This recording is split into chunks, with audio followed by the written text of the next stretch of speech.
Hey everybody, what's going on? This is Sam from Historic Travels and welcome to another video. Alright guys, well hey, the time that you all have been waiting on for quite a while has finally come. It is now time to conclude the story of the Titanic's first officer, William Murdoch, the man who was directly responsible for saving the most lives from the Titanic before the ship went down. Now guys, as I've said in previous videos, this is a multi-part series. If you've missed any of the other parts of this series, I will include links to all of those videos in the description below, so be sure you go and watch those videos before you watch this one. Oh, and hey guys, don't forget, we do have an official merch store for the Historic Travels YouTube channel. If you would like to check any of the merch out, I'll include a link for that in the description below. And we also have a Patreon for this channel if you would like to take any additional steps to help support the channel. Thank you all so much for all your support. All right guys, well hey, with the intro out of the way, let's now conclude the story of the Titanic's first officer, William Murdoch.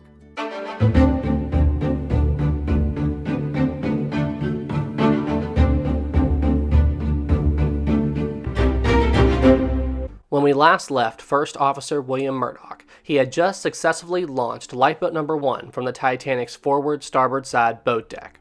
Now, with the successful launch of Lifeboat Number 1, which left the Titanic at roughly 1:05 a.m., Murdoch had, at that point, successfully gotten 4 lifeboats away from the Titanic. However, Murdoch couldn't take any time to celebrate this accomplishment, because even at this point in the sinking, Murdoch still had 4 lifeboats stored on the aft end part of the Titanic's starboard side boat deck that needed to be filled with people and launched. And Murdoch still had 2 more boats stored at the very front of the Titanic's starboard side boat deck that needed to be filled and launched with people. However, even though Murdoch up to this point had been working on the most forward part of the Titanic's starboard side boat deck, he couldn't launch those 2 boats stored at the front of the ship yet, because these boats would need additional time to be prepped before they could be filled with people and successfully launched over the ship's side. So, with nothing else that could be done to launch the boats at the front of the ship at this time, Murdoch then decided to head to the aft end part of the Titanic's starboard side boat deck to begin filling and launching all of the lifeboats stored there. Now, the next lifeboat that Murdoch would attempt to launch from the Titanic was Lifeboat Number 9, which was stored on the Titanic's aft starboard side boat deck just forward of the Titanic's 4th funnel. Now, by this point in the sinking, because remember, we're a little after 1:05 a.m. at this point, the Titanic's bow had sunk down so low into the water, and the listing of the ship had increased so much that many of the Titanic's passengers were starting to clue in to the true seriousness of the situation they were facing. And if the list wasn't enough to get these people's attention, by this late stage in the sinking, water was starting to flood the passengers' spaces on the ship. So areas on the Titanic that the passengers were familiar with, well, they were looking into those spaces and seeing water coming in. So yeah, many of the Titanic's passengers knew at this point that something pretty serious was going on with the ship. Now, because of this, Murdoch would soon discover that he would have nowhere near as much trouble getting passengers to board these lifeboats like he did earlier in the sinking, when the true seriousness of the situation that all the Titanic's passengers and crew were dealing with was less evident. Now, while it was a good thing that passengers were being more cooperative with Murdoch and the other members of the Titanic's crew in regards to getting into the lifeboats, it was still a bit of a double-edged sword for Murdoch though, because even though he had passengers willing to get into the boats, he was also having a more and more difficult time with maintaining order, because small amounts of panic were beginning to break out on board the Titanic. Nothing too serious, but there were some issues here and there. There was a small incident with the loading of Lifeboat Number 9, where one of the passengers who got into this boat, a woman by the name of Miss O'Bear, was in a very critical emotional state, and it took a lot of work to safely get her into this lifeboat. However, they were able to get her into the boat, and once Murdoch saw that there were no more women and children around Lifeboat Number 9, he allowed men to get into this lifeboat. Lifeboat Number 9 left the Titanic at 1:30 a.m., and it had somewhere between 35 to 40 people in it. However, when Lifeboat Number 9 left the Titanic had less than 1 hour to live. Now, after Lifeboat Number 9 left the Titanic, the next lifeboat that Murdoch worked on was Lifeboat Number 11, which was stored, as you may have guessed, on the Titanic's aft starboard side boat deck, directly beside where Lifeboat Number 9 was kept on the ship. Now, one interesting thing about this lifeboat was, you see, when I was researching it, I discovered that Murdoch, when he was working on Lifeboat Number 11, was doing some pretty serious multitasking, because this lifeboat ended up leaving the Titanic just 5 minutes after Lifeboat Number 9 left the ship, which tells me that Murdoch was basically jumping back and forth with working on lifeboat number 9 and working on lifeboat number 11 at the exact same time, just trying to fill these boats with as many people as he could and get these boats lowered away as quickly as possible. So listen, kudos to Murdoch for doing this multitasking. And Murdoch really didn't waste this lifeboat either. This lifeboat was a very heavily loaded boat, which means it had a lot of people in it. When lifeboat number 11 left the Titanic, this lifeboat had 60 people in it. Yes, 60, so awesome job, Murdoch. Another fun fact about this lifeboat is this is the lifeboat that one of the Titanic's passengers, a woman by the name of Edith Rosenbaum, escaped the Titanic in with a small little toy pig that she had with her. She basically thought of this pig as her mascot, so she just kind of kept it with her when she traveled. And I'm pretty sure it was a music box as well. If I'm wrong about that, please let me know in the comments below.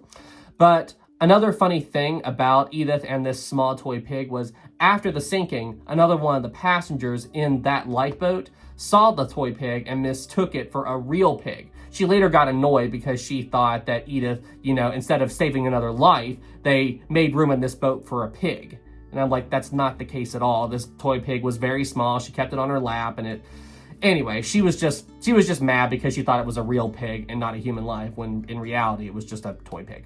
Now, lifeboat number 11 left the Titanic at 1:35 a.m., and after Murdoch saw this lifeboat begin to be lowered away over the ship's side, he then moved on to see how the prepping was going for the last 2 lifeboats to be launched from the Titanic's aft starboard side boat deck, lifeboats number 13 and 15. You also have to remember that Murdoch had a good number of the Titanic's crew helping assist him with filling up these boats and getting them ready for launch. He wasn't over there by himself. And because his crew members were doing such a good job in getting these boats ready to be launched, it wouldn't take very long before these boats could be lowered over the ship's side. Both lifeboats number 13 and 15 were heavily loaded with people. Lifeboat number 13 had around 60 people in it, and lifeboat number 15 had somewhere between 68 to 70 people in it. Now, the initial lowering away process for these boats went without any major incident. Lifeboat number 13 left at 1:40 a.m. and lifeboat number 15 left soon after, within 30 seconds to a minute after 13 being lowered away. Now, the initial process of lowering these boats over the Titanic side went without incident. However, just as these lifeboats touched the water, a near disaster would soon strike both of these lifeboats. You see, directly under where lifeboat number 13 was being lowered away, there was a jet of water that was being ejected from the Titanic directly in the path of where lifeboat number 13 was being lowered over the ship's side. You can see the jet of water entering lifeboat number 13 now in this animation. Now, when this water began to make its way into lifeboat number 13, it began to rapidly fill the boat. However, as soon as 13 touched the water, the force of the water being ejected from the ship caused lifeboat number 13 to be pushed aft along the Titanic's hull. Now, this caused several problems. One big problem was, due to the extra strain that was now on the ropes holding lifeboat number 13 to the ship, they couldn't free the lifeboat from the davits by normal means. They would have to cut the ropes. And another problem was, lifeboat number 13 got pushed so far aft by the force of the water being ejected from the ship.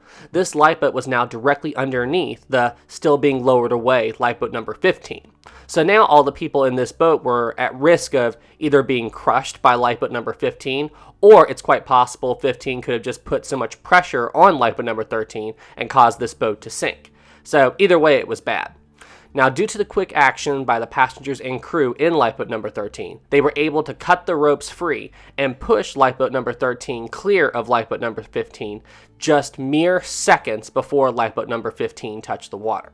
It was honestly a miracle.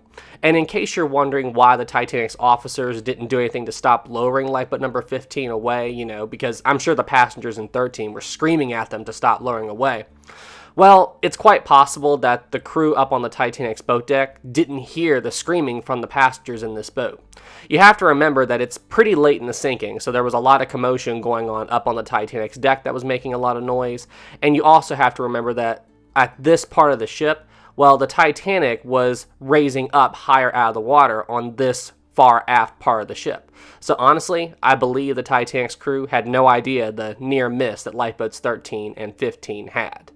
But despite the big danger that these boats faced, both lifeboats were able to get away from the Titanic safely, although the passengers in this boat were very shaken up, to say the least. Following the close call but successful launch of lifeboats 13 and 15, Murdoch then once again decided to head forward down the Titanic's boat deck, back to the site where Collapsible Lifeboat C was being prepped for launch. Now, remember, by this point, it's getting to be pretty late in the disaster. We're coming up on 1:50 a.m.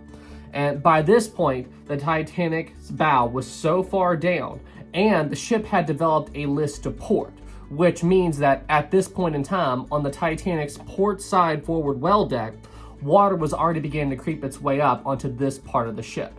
So if Murdoch looked over the Titanic's starboard side bridge wing, he would have seen water on the forward well deck, and he would know that he was quickly running out of time to launch the last two remaining lifeboats on his side of the ship.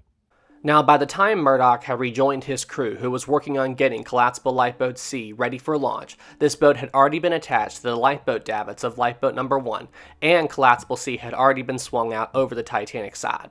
The only thing they needed to do at this point was finish filling the boat up with passengers, and then this boat could be successfully lowered over the ship's side. Now, it's important to note that at this late stage in the sinking, order was beginning to rapidly break down on board the Titanic, and while they were loading Collapsible C, a huge group of men attempted to rush the boat. As a result of this, Murdoch was forced to pull out his gun and fire several warning shots into the air to make the crowd back off. The crowd did, and then Murdoch went back to loading this boat. Collapsible Lifeboat C was lowered away from the Titanic at 2 a.m., and during the lowering away process, Murdoch discovered that he had great difficulty doing this because of the Titanic's very sharp list to port. The big issue with this was it was causing Collapsible Lifeboat C to swing inwards towards the Titanic, so part of the boat was rubbing up against the Titanic's hull, and because of this, this boat had a real risk of capsizing if they weren't careful while they were lowering it away. However, they didn't have any major issues with this, nothing too serious anyway, and Collapsible Lifeboat C was successfully lowered over the Titanic side. Now, when Collapsible Lifeboat C left the Titanic, there was around 40 people in this lifeboat, and in case you guys are wondering why didn't Murdoch put more people in this boat, well, I'll explain. You see, for whatever reason, and honestly I have no idea how this got started, this rumor started to spread around the Titanic that men were being let off of the ship more often on the Titanic's port side instead of starboard. And, of course, the opposite is true. You see, the officer who was basically in charge of lowering the boats on the ship's port side was Lightoller, and he had developed this policy of no men are allowed in a boat, period. While, as we've talked about in this video, Murdoch was the one who was a lot more lenient with it, and he let men into the boats after the women and children were let in, which is the right thing to do. But anyway, regardless of how this rumor got started, this rumor caused a lot more men to try to get into a boat on the Titanic's port side instead of starboard. And as another result of this, the starboard side of the ship, well, there were a lot fewer people over there than what were on the port side. So, even though there was this crowd of men who attempted to rush Collapsible Lifeboat C that Murdoch had to warn to stand back by firing his gun a couple of times up in the air, the crowd wasn't huge compared to what it was on other parts of the ship. So after this crowd backed up, they let Murdoch finish filling the boat up with as many women and children that were around Collapsible C. And then Murdoch saw that there were still plenty of seats left over in Collapsible C. So he let some of those men, actually I believe he let all the men who tried to rush the boat, into this lifeboat. And then after all these men got into the boat, Murdoch then saw that there were still a few other empty seats available. And there was one other man who was hanging out around the area of Collapsible C, J. Bruce Ismay, the head of the White Star Line. Now, there is some debate on if Ismay just jumped into this boat on his own or if Murdoch let him into the boat, but honestly, based on how Murdoch was handling everything throughout the course of the evening, I think Murdoch saw that there was an empty seat available in the boat, and he ordered Ismay into the boat. That's honestly what I think happened. And then, after Murdoch saw that there were no more people around the area where Collapsible Lifeboat C was waiting to be lowered away, I think he simply ordered the boat to be lowered over the ship's side. And a big reason why he didn't go and look for more people to put into this boat is he simply did not have enough time to do this. He still had to get Collapsible Lifeboat A ready for launch, and he knew at this point that the Titanic was rapidly sinking underneath him. It is now 2:10 a.m. on board the RMS Titanic. At this point in time, the ship is beginning to drop like a rock, and the Titanic's band leader, Wallace Hartley, has just started playing the band's final piece of the evening, Near My God to Thee. Now, at the exact same time this was happening, Murdoch was standing on the ship's starboard side on the roof of the officers' quarters right beside the first funnel, trying desperately to get the last lifeboat that is on his side of the ship ready to be launched, Collapsible Lifeboat A. Now, because Collapsible Lifeboat A was stored on a very inconvenient location for Murdoch to access on the night of the sinking, this presented a very difficult challenge for Murdoch. You see, where Collapsible A was stored right here on the roof of the officers' quarters, that meant that before Murdoch could even begin to start filling this boat up with passengers and lower it over the ship's side, he would first have to get it down from the roof of the officers' quarters, down to the boat deck. Then he would have to attach this boat to the davits of lifeboat number 1, and then from there, he could lower it over the ship's side. However, his first challenge of getting the boat down from the roof of the officers' quarters down to the boat deck, well, that was a pretty difficult thing for him to do. Now, I do not know if, under normal circumstances, if they had a proper way of getting this boat down from the roof of the officers' quarters down to the boat deck. I haven't seen anything concrete on that, and if any of you know the proper way to get this boat down from there, please let me know in the comments below. I'd love to read it. However, with Murdoch knowing that time was rapidly running out for the Titanic, he basically had his crew jury-rig a solution. What he did was he took a bunch of lifeboat oars and he placed them along the roof of along the side of the officers' quarters, and basically created a little ramp that he was going to try to use to slide Collapsible A down from the roof of the officers' quarters and down to the boat deck. And then once it was there, he would then attach it to the davits of boat number 1, fill it with people, and then lower it over the ship's side. Seemed like a good plan considering how short on time they were. However, just when Murdoch began to implement his plan, what he did not yet realize was that the rate that the Titanic was sinking was about to drastically increase. You see, what Murdoch may not have realized was, at the exact same time that he was working on getting Collapsible A down to the boat deck, on the Titanic's port side, water was already beginning to make its way up onto the port side boat deck due to the Titanic's very sharp list to port. The reason that water hadn't reached the starboard side boat deck yet was because the starboard side of the ship was up higher out of the water than the port side. Now, this could have created an illusion for Murdoch, which made him falsely believe that he had more time to successfully prep and launch Collapsible A than what he really did. Although it wouldn't take long for Murdoch to realize that he had just made a horrible mistake. Murdoch and his team were successful in getting Collapsible A down to the boat deck at roughly 2:14 a.m. However, what Murdoch may not have realized at the time was, as soon as Boat A reached the boat deck, on the opposite side of the ship, the Titanic's port side boat deck and most of the Titanic's bridge were already underwater. However, despite this, Murdoch still took efforts to go ahead and attach Collapsible A to the lifeboat davits of lifeboat number 1 in hopes of filling it up with passengers right there on the side of the ship and then lowering it away over the ship's side, just like he did all the other lifeboats. Now, while Murdoch and his team were trying to attach Collapsible A to the davits of lifeboat number 1, many of the Titanic's passengers who were standing around the area where Collapsible A fell down onto the boat deck were already scrambling and climbing into this boat. Now, this created problems for Murdoch and his team because the additional weight of all these people would make it more difficult for them to pull the boat up and over the ship's side, and they would also have trouble doing this due to the Titanic's very sharp list to port. However, what Murdoch and his team did not yet realize was that while they were scrambling to try to get Collapsible A up and over the side of the ship, the sinking of the Titanic was about to take a sudden and drastic change. At 2:15 a.m., the Titanic's very sharp list to port evened out, and as a result of this sent a massive tidal wave over the Titanic's starboard side boat deck. Now, because of this wave, this caused Collapsible Lifeboat A to now try to float free of the RMS Titanic. However, the boat was prevented from doing this by the ropes holding it to lifeboat davit number 1. So, because Collapsible A was tied to these davits, that meant that the boat was now at risk of being dragged down with the Titanic. And because of this, Murdoch and all of his team were trying desperately to cut the ropes to free Collapsible A from the ship before the Titanic dragged the boat down with it. Now, I'm not going to be going into too much more detail about Collapsible Lifeboat A in this video. The only thing you need to know about Collapsible A for the sake of this video is that they were successful in getting Collapsible Lifeboat A away from the Titanic, but it was a very, very close call. If you would like to learn more about Collapsible Lifeboat A, I did make a very detailed video covering the events of this boat. If you would like to watch it, I will include a link to that video in the description below. Okay, so jumping back to Murdoch now. You see, the last confirmed sighting of Murdoch was around Collapsible Lifeboat A, just as this big wave came and washed over the ship's starboard side boat deck. This sighting was done by Second Officer Charles Lightoller, who, at the time that this big wave showed up, he was actually standing on the roof of the officers' quarters, somewhere right around here, watching everything going on with Collapsible A. He said that from that position on the ship, he looked down at the lifeboat, saw Murdoch working on the boat, and then the big wave showed up, and then he lost sight of Murdoch in the water. And then after this, anything that, any ideas on what happened to Murdoch after this is just pure speculation. We don't know what happened. Unfortunately, Murdoch's body was never recovered, and he did lose his life in the sinking of the Titanic. And this is the complete story of First Officer William Murdoch.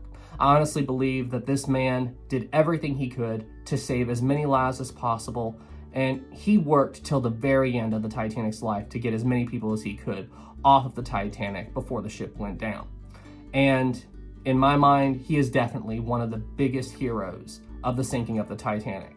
And if you go back and check how many people escaped the Titanic on the starboard side and the port side, well, Murdoch got a lot more people off of the Titanic on the ship's starboard side than Lightoller did on the port. So Murdoch definitely did the right thing that evening. He was very efficient with getting as many people into the boats as possible, and he honestly did the best job he could, and that's why I would consider him one of the greatest heroes of the entire Titanic story.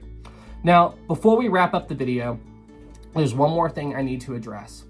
In Titanic culture, people who study the Titanic today, there's this conspiracy out there that Murdoch was the officer on the Titanic who may have committed suicide on the night of the sinking. This theory was made popular by the James Cameron film, where you clearly see Murdoch shoot himself. Now, I've studied this topic in detail, and I actually did another full video on this. If you would like to watch that video, I will also include a link to that video in the description below as well. And I went back and I looked at the testimony of everybody who said that they saw an officer commit suicide. And from what I saw on that, it seems like that all the reports of this supposed suicide happened on the Titanic's port side, not starboard. So if an officer committed suicide on the ship, which is a topic that is heavily debated, by the accounts that say that this happened on the port side, that immediately eliminates Murdoch as a suspect. And honestly, just based on Murdoch's behavior and everything he did on the Titanic that night, I don't see him committing suicide. I see a man who did everything he could to save as many lives as possible, all the way to the end. All right, everybody, well, hey, thank you guys so much for watching this video. If you enjoyed the story on Murdoch, be sure you leave this video a like. If you're new to the channel, please subscribe. And guys, do not worry. In the next week or two, I am going to combine all the Murdoch videos together into one complete Murdoch documentary. If you would like to watch the other parts, I will include links to all those videos in the description below as well. And thank you all so much for watching. You all are awesome, and I will see you all in the next one. Have a great day, everybody. Special thanks to our Captain Level Patreon supporter, Tammy Lee. Thank you so much for all the support.